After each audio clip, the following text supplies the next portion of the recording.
തയാ ദയിതയാ ധർമ്മം ആചരേ നിയതേന്ദ്രിയഃ ധർമായ ജീവനം നൂനം പ്രജായൈച്ച ഗൃഹവ്രതം. തയാ ദയിതയ, ആ ഭാര്യയോട് കൂടിയിട്ട്, ദയിത എന്ന് പറഞ്ഞ ഭാര്യ, നിയതേന്ദ്രിയ, നിയതമായ ഇന്ദ്രിയത്തോടു കൂടിയവനായി. നിയതം എന്ന് പറഞ്ഞാൽ നിയന്ത്രിതം എന്നാണ്.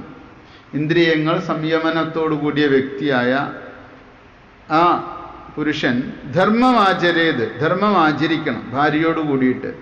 അതുകൊണ്ടാണ് ഭാര്യയ്ക്ക് സഹധർമ്മിണി എന്ന് പേര് വന്നിരിക്കുന്നത്. രണ്ടുപേരും ധർമ്മം ഒരുമിച്ച് അനുഷ്ഠിക്കണം. ജീവനം നൂനം ധർമായ, ജീവിതം നിശ്ചയമായും ധർമ്മത്തിനു വേണ്ടിയുള്ളതാണ്. അപ്പോൾ ജീവിതത്തിൻ്റെ ലക്ഷ്യം എന്താ? ധർമ്മ ആചരണമാണ്. ഗാർഹസ്ഥ്യ ജീവിതത്തിൽ ധർമ്മം ആചരിക്കണം. അതാണ് ജീവിതത്തിൻ്റെ പ്രധാന ലക്ഷ്യം.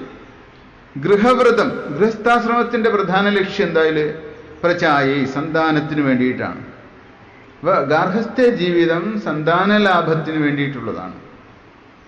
അതേപോലെ തന്നെ ഗാർഹസ്ഥ്യ ജീവിതത്തിൽ മുഖ്യമായ ലക്ഷ്യം വേറെ അത് പറഞ്ഞിരിക്കുക, ധർമ്മം ആചരിച്ചുകൊണ്ട് പ്രജയെ സൃഷ്ടിച്ചുകൊണ്ട് മോക്ഷമാകുന്ന ദ്വാരം തുറക്കുന്ന വിധത്തിൽ ജീവിക്കണമെന്നാണ് പറയുന്നത്.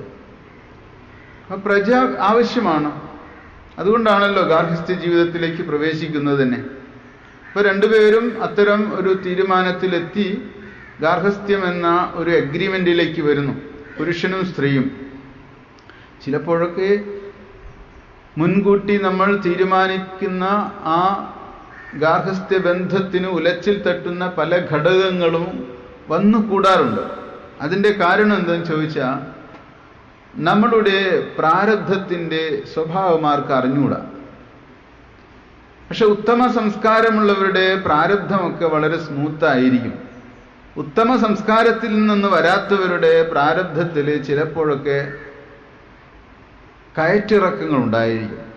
എന്ന് പറഞ്ഞാൽ അവരിൽ രജസ്സും തമസ്സും ഒക്കെ സ്ഥാനത്തും അസ്ഥാനത്തും ഒക്കെ ഇടയ്ക്ക് കയറി വരും.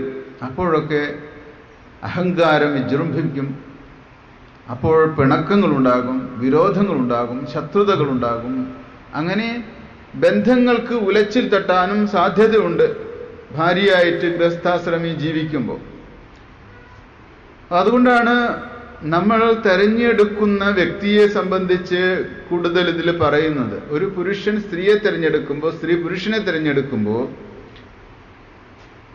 ഒരു ഗുരുകുലത്തിൽ വസിച്ചവരാണെങ്കിൽ അവർക്ക് തമ്മിൽ കൂടുതൽ അറിയാൻ കഴിയും, ഗുരുവിനും അറിയാൻ കഴിയും.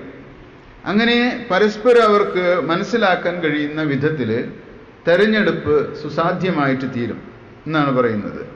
അപ്പം നിയതമായ ഇന്ദ്രിയത്തോടു കൂടിയവനായിട്ട് ധർമ്മം ആചരിക്കണം. ജീവിതം നിശ്ചയമായും ധർമ്മത്തിന് വേണ്ടിയും, ഗൃഹസ്ഥാശ്രമധർമ്മം സന്താനത്തിന് വേണ്ടിയുമാണ്. സന്താന ലാഭം ഗാർഹസ്ഥ്യ ജീവിതത്തിൽ വേണം.